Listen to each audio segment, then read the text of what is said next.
Y si alguna vez hubo un momento para entender los eventos actuales a la luz de la profecía bíblica, es hoy, en 2025.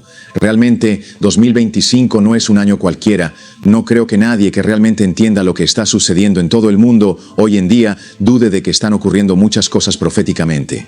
Con cada día que transcurre, observamos cada vez más claramente la escritura en la pared. En realidad, recientemente, como ya es de su conocimiento, uno de los eventos más recientes que ha tenido lugar fue una operación militar que fue aprobada por el señor Trump y su administración, la cual permitió a los sigilosos bombarderos B-2 descargar en una operación denominada Operación Martillo de Medianoche. Y 3 lugares iraníes, sitios nucleares o fortalezas, fueron atacados y se lanzaron bombas. Y debe entender que esos bombarderos BT, esos bombarderos furtivos, cuestan más de $2.000 millones. Una de las bombas que fue descargada y explotó costó más de $500 millones. Esta fue una operación masiva, profética en su naturaleza. Y ahora el mundo se pregunta, ¿podría esto llevar a la Tercera Guerra Mundial? Vamos a ver que esto es profético en su naturaleza. Veamos la escritura en la pared. Si alguna vez hubo un momento para acercarse a Jesús y ordenar nuestras familias, es ahora. Debemos estudiar como nunca antes. Ahora, hermanos y hermanas, escúchenme atentamente. No queda mucho tiempo en 2025. Realmente, 2025 no es un año común. Nadie con inteligencia puede negar que lo que vemos hoy, políticamente, económicamente, socialmente, militarmente, todo lo que ocurre es una señal de que Jesús está por venir. Examinemos detenidamente lo que nos comunica la Sagrada Escritura en el libro de Hebreos, capítulo 10, comenzando desde el versículo 37. Leamos eso en conjunto. Dice, porque aún un poquito, y el que ha de venir, vendrá, y no tardará. La Biblia dice que la venida de Cristo no está lejos, va a venir y se apresurará grandemente, no tardará. Pero no tenemos que preguntarnos sobre la venida de Jesús. Dios nos ha dado señales claras. De hecho, mire Mateo, capítulo 24. En el libro de Mateo 24 notamos algo con mucho cuidado. Vimos en Hebreos 10 que la venida del Señor vendrá y no tardará. Pero en Mateo 24 nos muestra que no tenemos que adivinar que Dios nos ha dado señales del tiempo. En Mateo 24, observe lo que dice la Biblia, comenzando en el versículo 3. Lo leeremos juntos.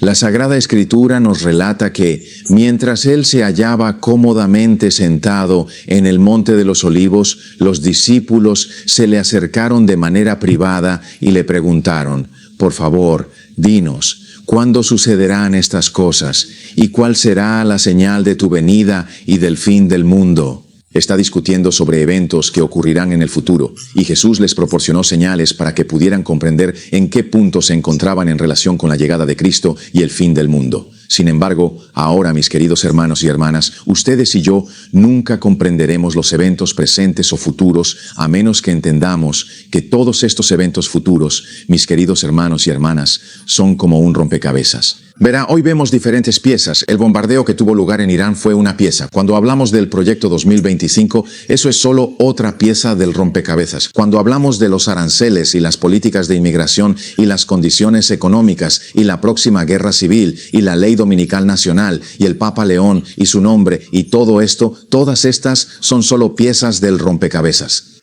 Todas estas son solo piezas pequeñas que nos muestran un lugar de los eventos futuros, pero no los entenderemos hasta ver el panorama completo. Ahora, quiero que notemos algunas cosas aquí en Mateo 24 que son muy interesantes. En Mateo 24, versículo 3, después de ser preguntado acerca de las señales de la venida de Cristo y del fin del mundo, Jesús les dio señales. Y el versículo 6 nos dice una de las señales después de tratar con el engaño. El versículo 6 menciona, y escucharéis acerca de cuál es la siguiente palabra, guerras, y qué más menciona, y rumores de conflictos bélicos. Y luego dice, aseguraos de que no os turbéis. Ahora, hermanos y hermanas, a veces pasamos por alto algo en la profecía. Quiero leer una declaración del libro de Evangelismo, página 196 en su pantalla. Dice que los ministros deben presentar la palabra segura de la profecía como base de la fe de los adventistas del séptimo día. Que los ministros deben presentar la palabra segura de la profecía como la base de la fe de los adventistas del séptimo día. Las profecías de Daniel y Apocalipsis deben ser estudiadas cuidadosamente, y en conexión con ellas, las palabras «He aquí el Cordero de Dios que quita el pecado del mundo». Por eso analizamos esto a fondo. Ahora, preste atención a la afirmación en la misma cita 196 de Evangelismo. En el tercer párrafo se menciona el capítulo 24 de Mateo. ¿Qué capítulo? El capítulo 24 de Mateo se me presenta repetidamente como algo que debe ser llevado a la atención de todas las personas. Por eso el profeta dice que Mateo 24 en el estudio de las profecías de Daniel y Apocalipsis debe ser estudiado una y otra vez, y cada vez que lo miro veo una verdad mayor. Dice continuando en las profecías, que nuestros ministros y maestros expliquen estas profecías a aquellos a quienes instruyen, que dejen fuera de sus discursos asuntos de menor importancia y presenten las verdades que decidirán el destino de las almas. Mateo 24 se considera algo que debemos observar no solo de vez en cuando, sino repetidamente. Ahora mire Mateo 24 un momento. El versículo 6 dice, oiréis de guerras y rumores de guerras. Ahora, ¿de qué tipo de guerras está hablando? Tú y yo sabemos que las guerras han ocurrido desde que Cristo habló de esto cerca del año 31 de Cristo. Desde entonces, las guerras han estado ocurriendo. ¿Cómo podría ser esto una señal del fin? Y no se trata únicamente de una guerra local, no es eso de lo que está hablando. Recuerde del versículo 3 que el contexto es ¿cuál será la señal de tu venida y del fin del mundo? No solo la destrucción de Jerusalén, no solo el fin de la nación de Israel o de Jerusalén, sino que está hablando del fin del mundo. Entonces, las señales tienen que ser señales que se relacionen con el mundo en una proporción global. Así que cuando la Biblia dice en Mateo 24 que una de las señales que nos llevará al fin del mundo y a la venida de Cristo es que habrá guerras y rumores de guerras para que sea una señal del fin, no podría ser una guerra local o nacional. Tendría que ser una guerra de escala mundial para constituir una señal del fin del mundo. Y así, mis queridos hermanos y hermanas, observen que la Biblia no menciona una sola guerra. Indica que habrá guerras y rumores de guerras. Esto significa que tendría que haber más de una guerra de carácter mundial. Ahora, mis queridos hermanos y hermanas, ¿cuál sería el número mínimo de conflictos bélicos que podrías tener y aún así referirte a ellos como guerras? Tendrían que ser al menos 2. Así, la profecía bíblica nos dice que antes del fin del mundo y la segunda venida de Jesús deberíamos ver al menos 2 guerras de escala mundial. Ahora la Biblia no nos da las fechas, nos da los eventos aquí. Ahora, si vas a la historia, podemos encontrar las fechas. La Primera Guerra Mundial tuvo lugar desde 1914 y terminó en 1919. No debíamos esperar la venida de Cristo hasta después de eso, después de las guerras mundiales. Pero ¿cuándo fue la Segunda Guerra Mundial? No tuvo lugar hasta 1939 y terminó en 1945. Así que la Biblia dice que una de las señales que conducen al fin del mundo serán las guerras y el número mínimo será 2. Por lo tanto, no debíamos anticipar la venida de Cristo hasta después de haber presenciado al menos 2 guerras mundiales. Esto cubre toda la historia de la humanidad desde la era de Cristo hasta el año 1946. Fue después de 1945. Fue después de 1945, al final de la Segunda Guerra Mundial que habríamos visto. Ahora estamos justo en Mateo 24, versículo 6, y la Biblia dice, tendrás guerras, oirás de guerras y rumores de guerras. Observad que no os alarméis. ¿Por qué razón, Jesús? Porque todas estas cosas deben suceder, pero fíjese que el fin aún no es. En 1945 deberíamos haber sabido que el fin aún no había llegado. Eso fue solo 2. Entonces vemos rumores de guerras. ¿Sabe que incluso ahora el bombardeo de Irán encaja todavía en esta profecía? Porque ahora escuchamos un rumor de una tercera guerra mundial en la que podríamos vernos involucrados. Esto es profecía. Ocurre a nuestro alrededor. Ahora, hermanos, la Biblia dice que sigue, versículo 7, porque nación se levantará contra nación y reino contra reino. También habrá hambres. Recuerden, no habrá hambruna local, sino a nivel mundial. Luego dice, pestilencias en terremotos y en varios lugares. Ahora, hermanos y hermanas, pestilencias. ¿Qué significa pestilencia? Pestilencia se refiere a una enfermedad contagiosa, usted ya lo sabe. Y así, la Biblia nos dice que veremos una pestilencia, pero no solo local, debe ser de proporción mundial. Ahora, hermanos y hermanas, Cuando hablamos de una pestilencia o enfermedad local, la llamamos epidemia. Una epidemia. La palabra epidemia viene de dos palabras, epi y demic. Epi es sobre, demic es gente, demos gente, así que significa sobre la gente o enfermedad sobre la gente. Y eso es local. Pero si alguna vez hubo una enfermedad que no era solo local, sino que tenía un alcance y proporciones mundiales, no se le llama epidemia. Ahora pasa a llamarse pandemia. Demic hace referencia a las personas. Por otro lado, pan significa todo. Entonces, una pandemia es una enfermedad que afecta a todas las personas. En otras palabras, una enfermedad mundial. Así que la Biblia me está diciendo que después de 2 guerras mundiales, lo que debería haber es una pandemia. Ahora, algunas personas dijeron eso. ¿Vimos alguno de esos? Muchos mencionan la gripe española para argumentar que siempre hemos tenido pandemias. Pero recuerden, la gripe española ocurrió en 1918 durante la Primera Guerra Mundial. Este no fue el signo profético. ¿Por qué razón? Porque antes de eso, la Biblia indica que habrá guerras, en plural, 2 guerras mundiales. Y posteriormente deberíamos buscar la pandemia o esta pestilencia. Así que, mis hermanos y hermanas, eso me indica que debería buscar después de 1946 una pandemia mundial. Y saben, Roma, solo hay una que encaja con el signo bíblico. Y como ya saben, fue el COVID-19 que ocurrió en 2020. Ese fue el comienzo en el sentido especial del fin. Y estamos aquí ahora. Han pasado 5 años desde entonces. Pero ahora, queridos hermanos y hermanas, la razón por la cual esto es aún más serio es porque la Biblia no menciona solo pestilencia, sino pestilencias, lo que implica que habrá más de una pandemia mundial. Entonces, 2019, o mejor dicho, 2020 con el COVID-19 fue solo el comienzo. Ahora, mis hermanos y hermanas, eso significa que deberíamos ver venir una pandemia peor. De hecho, como saben, en el gran conflicto 589-590, se dice que veremos que las pestilencias se volverán cada vez más frecuentes y desastrosas. Miles de personas perdiendo la vida. Sí, millones, hermanos y hermanas. ¿Saben que los expertos han dicho, algunos de ustedes pueden haberme visto mostrarles los artículos donde creen que la próxima pandemia matará a más de 1.000 millones de personas? Ahora, hermanos y hermanas, deben saber que existe el billón dorado, un complot para eliminar a miles de millones. La Biblia nos dice que muchas de estas cosas sucederán como cumplimiento de la profecía bíblica. No estamos listos para esto. Por eso Dios nos dio una obra misionera médica en la reforma de la salud. Debemos tomar en serio los mensajes que Dios nos dio. Tú y yo debemos entender por nosotros mismos lo que dice la Escritura. Ahora, hermanos y hermanas, estas son solo partes del rompecabezas. Queremos entenderlo todo.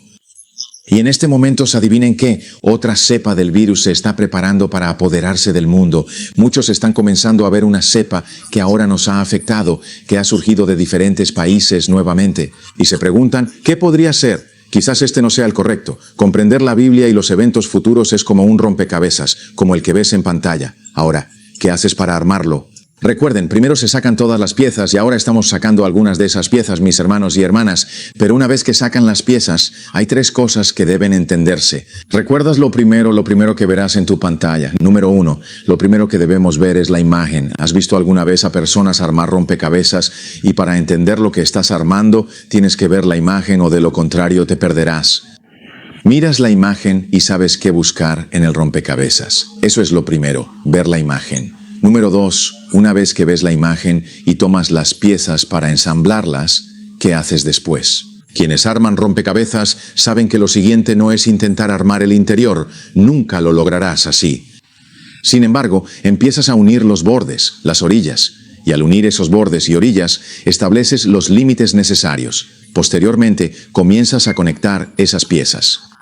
Y entonces, una vez que logras juntar el borde, los límites, puedes visualizar el número 3, que es el interior. Al unir el interior es donde comienzas a ensamblar los detalles más minuciosos. Ahí es precisamente donde entra el bombardeo en Irán, o los terroristas, o el Papa, o estos otros eventos, estas piezas que entran en juego cuando comienzas a juntar las ideas. Pero nunca entenderás eso hasta que primero juntemos los bordes. Y así comenzamos a estudiar eso la última vez que estuvimos juntos en los primeros destellos. Comenzamos a mirar eso, usted recuerda. Ahora, lo primero es la imagen, volveré a ese punto. Pero lo siguiente son los bordes. Empezamos a hablar sobre los bordes. La última vez que estudiamos juntos, revisa en tu Biblia, Jeremías 5. No tengo tiempo para entrar en detalles. Recuerda que puedes revisar eso en los primeros destellos. En Jeremías 5 notamos repetidamente, desde el espíritu de profecía, varias citas donde el profeta dice que hay un límite más allá del cual el hombre no puede seguir pecando. Señalamos esto porque hay quienes, algunos bien intencionados, otros no, que han sido confundidos por el diablo al pensar que el mundo podría durar eternamente. Hermanos y hermanas, cuando el pecado entró al mundo, éste no pudo durar eternamente. Al crear al hombre, como vimos la última vez, Dios le otorgó una inmortalidad condicional. En resumen, mientras fuera fiel a Dios, podía comer del árbol de la vida y vivir eternamente. La Biblia nos dice eso en Génesis capítulo 3. Pero cuando el hombre pecó, esa inmortalidad condicional se perdió. Y el pecado no es el salario de tu vida eterna. La Biblia dice en Romanos 6:23, el salario del pecado es la muerte, pero el don de Dios es la vida eterna. Ahora bien, la muerte no es el comienzo de una vida. La muerte es la imagen de la vida o el límite de una vida. Entonces, cuando el pecado entró en el mundo, se puso un límite al tiempo que la humanidad o el mundo podrían existir. Ahora, hermanos y hermanas, por eso el profeta dice que hay un límite más allá del cual el hombre no puede seguir pecando. Eso es lo que dice la referencia. Una y otra vez vemos esto. Hay un límite. Así que pensar que el mundo podría durar para siempre, que Dios podría venir dentro de 10,000 años o 100,000 años, cuando estemos listos, es un malentendido de la Biblia y del espíritu de profecía. Lo que diga el profeta, la Biblia lo afirma en Jeremías 5. Recuerden que empezamos en el versículo 22, observando la naturaleza que declara la gloria y el carácter de Dios. La Biblia dice, ¿no me temeréis a mí? Dice el Señor. ¿No temblarás ante mi presencia que ha establecido qué cosa? La arena como un límite. ¿Para qué propósito? Todos, el límite. Todos los que escuchan en Internet, asegúrense de rodear esa palabra. El límite del mar por un decreto perpetuo que no puede pasarlo. Así que un límite es un lugar que no se puede pasar, según la Biblia. No es lo que digo, no lo invento. Esto enseña la Biblia, y si algunos no creen, ¿haría eso que la fe de Dios no tenga efecto? Dios no lo quiera, que Dios sea verdadero y todo hombre mentiroso. No importa quién, ya sea ministro o un incrédulo en la palabra de Dios. No me importa quién sea, solo cree en la palabra de Dios. Por eso las primeras luces. No te estoy dando lo que pienso y lo que sé, te estoy mostrando lo que dice la Biblia. Jeremías 5 dice que hay un límite del mar que es la arena. Es un lugar que no se puede pasar, y aunque las olas se hayan agitado allí. ¿Qué va a decir en Jeremías 5:22? Dice, sin embargo, no pueden prevalecer, pueden intentarlo, pero no pueden prevalecer. Aunque rugen, no pueden pasar sobre ello. Así que Jeremías 5 muestra que un límite es un lugar que no se puede pasar. Aunque lo intentes, no puedes prevalecer, no puedes pasar sobre ello. Así que, mis hermanos y hermanas, si esto es cierto, no solo en la naturaleza, sino también en las naciones, entonces sabemos que eso significa que hay un lugar que no podemos cruzar. Bueno, ¿recuerdas la última vez que estudiamos? No voy a volver allí. Pero en Hechos 17 vimos que esto no solo es cierto en la naturaleza, sino que, pero las naciones tienen límites. La Biblia dice en Hechos 17:26 que hay límites de tiempo para cada nación de este mundo y para el mundo mismo. En Hechos 17:26 lo vimos en Lecciones Prácticas de Cristo 177, donde el profeta utilizó esas mismas palabras de Hechos 17 y lo demostró en el contexto adecuado. Así que, hermanos y hermanas, el mundo tiene un límite que no podemos pasar. Por esta razón, la Biblia menciona en Job 14:5, observa lo que se dice. Se menciona que considerando que sus días están determinados, el número de sus meses está en tu poder. Tú has establecido sus límites. Y noten de nuevo el límite que no puede pasar. Esto no estaba hablando de un límite geográfico. La arena es un límite geográfico. Pero aquí en Job 14:5, noten en el versículo 5 la primera parte que dice, viendo sus días. Los días no son geografía, son tiempo determinado, el número de sus meses. Los meses no son geografía, son tiempo contigo. Tú has fijado sus límites que no puede pasar. Esto no es solo un límite geográfico, sino también un límite de tiempo. En Hechos 17:26 se habla de un límite de tiempo, un tiempo ya establecido que no podemos superar. Las Escrituras dejan claro que muchos textos nos muestran que el mundo tras el pecado tiene un límite temporal. Sabíamos que habría una gran crisis en 2025 de forma especial, no solo en 2020, que fue similar a lo que hicimos como Neptuno. Mis hermanos y hermanas, vamos a ver que lo que está sucediendo en 2025 va a llevar directamente a la aprobación de una ley nacional del domingo. No es accidental que el señor Trump sea presidente. No es accidental que el Papa León XIV esté en posición. No es accidental que este bombardeo esté ocurriendo ahora en Irán y que estemos viendo lo que está sucediendo en Israel. Todo esto se está uniendo en los eventos finales que, según el profeta, serán rápidos. Una vez, hermanos y hermanas, debemos prepararnos como nunca antes. Mateo 24. Mateo 24 nos dice en el versículo 34, de cierto os digo que no pasará esta generación hasta que todas estas cosas se cumplan. Recuerden un dicho, el Salvador no debe ser hecho para destruir a otro. Aunque no sepamos el día y la hora antes de que cierre la aprobación, podemos conocer la generación final. Entonces, necesitamos estudiar para entender 2025. No podemos estudiar solo una cosa u otra. Debemos estudiar generaciones al estudiar una generación. Recuerden, Dios no nos da el día ni la hora exacta. Él mencionó que esta generación define 2025. ¿Por qué? No es un año común. Tenemos que estudiar las generaciones bíblicas, y una vez que estudiemos las generaciones, encontraremos 2025. Hermanos y hermanas, observen lo que dice el profeta en el volumen 5 de los Testimonios. El profeta dice algo muy interesante contándonos sobre este mismo tema. Volumen 5, página 207. Este es el capítulo sobre el sello de Dios. El profeta dice que Jesús está a punto de dejar el asiento de misericordia del santuario celestial. ¿Dónde está el lugar santísimo? Está en el cielo, no en la tierra. ¿Dónde está el propiciatorio? En el arca de la alianza. ¿Dónde está el arca de la alianza? No en el atrio exterior, no en el lugar santo, sino en el lugar santísimo. El profeta dice que Jesús pronto dejará el lugar santísimo. Mira lo que dice. Continúa vistiéndose con las vestiduras de venganza y derramando su ira y juicios sobre aquellos que no han respondido a la luz que Dios les ha dado, porque el pecado contra un malhechor no se ejecuta fácilmente con rapidez. Por eso, el corazón del Hijo del Hombre está listo para hacerles el mal. El profeta cita Eclesiastés 8. Intento apresurarme porque se me acabó el tiempo, pero debo parar y concluir. En vez de ser suavizados por la paciencia y la larga tolerancia del Señor hacia ellos, quienes no temen a Dios ni aman la verdad, endurecen sus corazones en su mal camino, pero escuchen al profeta. Sin embargo, existen ciertos límites. ¿Cuáles son esos límites? Incluso a la infinita paciencia de Dios. Por eso Dios debe intervenir y defender a mis hermanos y hermanas. El profeta dice que Jesús está por dejar el asiento de la misericordia. Él es compasivo y paciente. El profeta dice que hay límites, no nos deja adivinar sobre ellos. ¿Ves límites en tu pantalla? Observa lo que el profeta sigue diciendo en la página siguiente. Página 2.8. Mismo capítulo, siguiente página. Luego el profeta menciona Génesis capítulo 15 en Génesis 15. Vamos rápido. Génesis capítulo 15 en el libro de Génesis. Vamos a estudiar esto con más detalle en nuestro próximo primer destello en detalle. Vamos a profundizar en esto, pero en Génesis 15, el profeta de la Biblia en Génesis 15, el profeta Moisés en el primer libro de Moisés, dice en Génesis 15:13, y dijo a Abraham, ten por cierto que tu descendencia será extranjera en una tierra que no es suya. Salta al versículo 14. Y también a esa nación a la que servirán, yo juzgaré. Y después saldrán. Salta al versículo 16.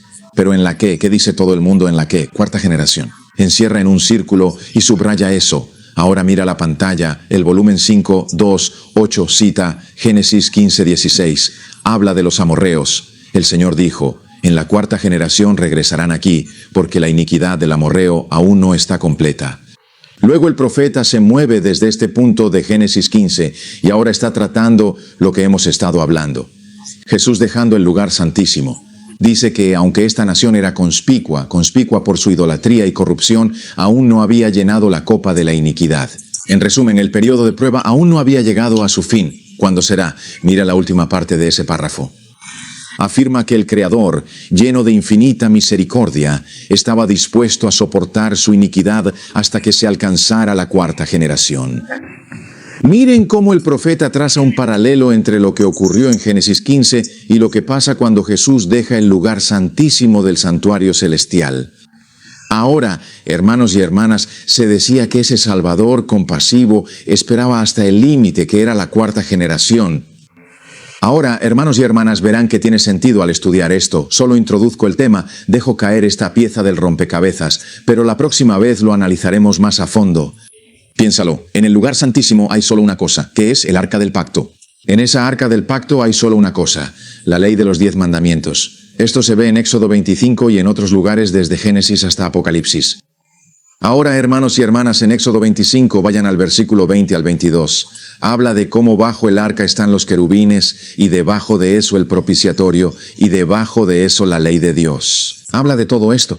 Ahora, en medio de la ley de Dios, justo antes del cuarto mandamiento, dice, hablando de cómo no debemos inclinarnos ante imágenes talladas, dice, visitando la iniquidad. Posteriormente prosigue mencionando hasta la tercera generación e igualmente hasta la cuarta generación. Ahora, mis hermanos y hermanas, la cuarta generación es este límite en la ley de Dios. Y así cuando Jesús entró en el lugar santísimo, vamos a descubrir que es momento de comenzar a contar estas generaciones. Es cuando Jesús hace su entrada en esa arca donde se encuentra la ley, en el lugar santísimo. ¿En qué año entró Él en el lugar santísimo? Porque eso nos ayudará a entender cuándo se está preparando para salir del lugar santísimo. Él entró el 22 de octubre de 1844. 22 de octubre de 1844. ¿Cuánto tiempo ha estado allí? Hasta 2025. ¿Cuánto tiempo es? Al llegar el otoño de este año serán 181 años. ¿Significa algo? Claro que sí, hermanos y hermanas. Significa algo. El presente año, 2025, no es un año cualquiera. Vamos a descubrir que algo significativo sobre la cuarta generación ocurre en el año 2025, y vamos a observarlo y a realizarlo juntos. Los escritos de los sabios nos revelarán que el año 2025 no es un año común y corriente. Veremos que los escritos del diablo indican que 2025 no es un año común. Sus agencias secretas y el profeta mencionan esto. Luego, observaremos más, ya que el diablo sabe que el tiempo es corto. Él mencionó que ella no llegaría antes de tiempo, pero también vamos a ver que los mismos profetas, porque el diablo no tiene conocimiento infinito, vamos a ver que el diablo estudió la Biblia. Vamos a ver que la Biblia misma demuestra que la cuarta generación tiene algo que ver con alcanzar su límite en 2025. Alguien dice, cuéntamelo ahora. Bueno, me gustaría hacerlo, pero nuestro tiempo se acabó, así que, hermanos y hermanas, mostraremos que para entender que 2025 no es un año común, incluso antes de llegar a 2025, antes de ver a Mr. Trump reelegido como presidente, antes de que el Papa, el 414, regrese, como en 1888, antes de ver lo que pasó con las políticas de inmigración, los terroristas, la próxima guerra civil y lo que ocurre con estas bombas, antes de todo eso, podríamos haberlo identificado no basándonos en la ciencia de la astronomía, sino en la ciencia de la profecía. Tenemos una palabra profética segura, hermanos y hermanas, a la cual hacemos bien en prestar atención como a una luz que brilla en un lugar oscuro, hasta que el día amanezca y el lucero de la mañana se levante en nuestros corazones. Escúchenme con atención. Jesús está a punto de venir. No nos queda mucho tiempo. Vamos a continuar. En nuestra próxima entrega entraremos en gran detalle sobre esto, hermanos y hermanas. Si alguna vez hubo un momento para acercarnos a Dios y ordenar nuestra familia y hogar, es ahora. Si alguna vez hubo un momento para revitalizar y reformar nuestra iglesia, es ahora. Si hay un momento para llegar a nuestros vecinos y al mundo, es ahora. Pero no podemos hacer nada hasta que volvamos a Jesús sin demora. El profeta concluye en Testimonios para los Ministros, página 118, lo ves en tu pantalla. Testimonios para los Ministros 1:18. Dice, los peligros de los últimos días ya están aquí, y en nuestro trabajo debemos advertir a las personas del peligro que enfrentan. No los entretengas, adviérteles del peligro en que estamos. Y escuchen, estamos en problemas. Nos han dicho que viviendo en estas ciudades estamos en problemas. Tenemos que salir. Pero debemos actuar, hermanos y hermanas, para captar el mensaje y saber cómo tener esta experiencia con Jesús antes de que sea tarde. Dice, no dejemos que las escenas solemnes que la profecía ha mostrado queden sin tocar. Si nuestro pueblo estuviera despierto y viera lo cerca que están los eventos de la revelación, habría una reforma en nuestras iglesias y más creerían en el mensaje. No hay tiempo que perder. Dios nos llama a cuidar las almas como quienes deben rendir cuentas. Nos insta a avanzar nuevos principios y a abarrotar la verdad clara y precisa. Eso hacemos ahora, introduciendo la verdad clara, pero luego dice, deja que Daniel hable. Deja que la revelación hable y diga lo que es verdad. Pero sea cual sea la fase del tema que se presente, exalta a Jesús como el centro de toda esperanza, la raíz y descendencia de David y la estrella brillante de la mañana. Escúchame. No importa cuántos errores hayas hecho, no importa tu condición, la de tu familia, o dónde estés ahora al escuchar esto, hay esperanza en Jesús si le damos tiempo, si estudiamos con Él. Hermanos y hermanas, Jesús nos salvará y luego nos usará como instrumento para ser un rayo de luz y alcanzar a otros. Oremos juntos y solicitemos que lo que llevemos a cabo lo hagamos con prontitud. Preparémonos, preparémonos, preparémonos.